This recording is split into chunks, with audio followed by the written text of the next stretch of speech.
church. I watched Amzie use her final months to point people to Jesus. I think it was 2 months before she passed away. I saw her in the baptistry baptizing someone. She was always encouraging her classmates. She was loved by all of them. I attended her funeral. I don't think I've ever been to a funeral like it. And there was a young gal. I think Hannah was maybe a year and a half older than Amzie, and they were great friends, and they were in a small group together. And her friend Hannah Eds spoke at the funeral, and I just want to play for you a 2-minute segment from the funeral, which reminds us of where we can find hope. So watch this with me. I close my eyes and ask the Lord to allow me to absorb the moments we spent together into my memory. But perhaps the greatest thing I took from Amzie were the lessons that she taught me along the way. The lessons that she taught all of us, really. She taught me the value in authenticity as she leveraged her scars and her pain to see the name of Christ proclaimed.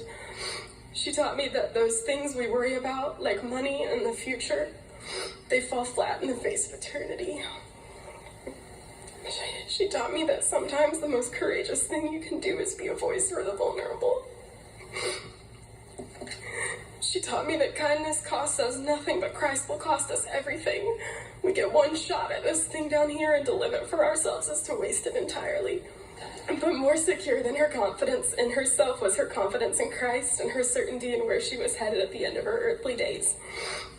There was one night this past summer we were driving to my house, and Amzie told me she was feeling a little bit scared, and she asked if I was too. I told her I wasn't, but I lied a little. The truth is, on that night in particular, I felt my heart crumbling under the pressure to always wear a brave face, and I was held captive by the anxiousness that our friendship was experiencing some of its last. As we pulled up to my house and walked through the hallway, we passed 3 pictures that have been fixtures in my home for as long as I can remember.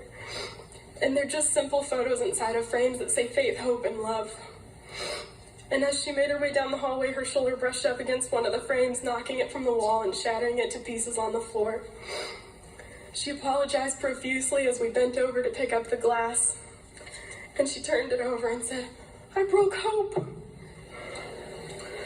But I pulled the picture from the glass and I said, "No, you didn't. It was just the frame." And I have no doubt today that the Lord used that moment to speak something over my life and to calm my anxious heart and teach it something it will never forget. Frames are fragile, and our frames are fragile.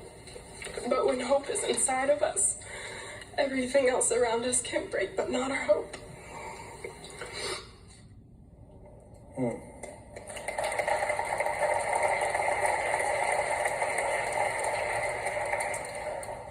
Why could Amzie's hope grow stronger the closer she came to death? Well, it's because of Romans chapter 5, verse 5. It says, "There is a hope that does not disappoint." And her hope was in the one who had conquered the grave. On Friday, Satan thought that he had won the victory at Calvary. And he was salivating with joy as he watched Jesus' body take his last breath. Satan thought that he had destroyed Christ and with him all hope.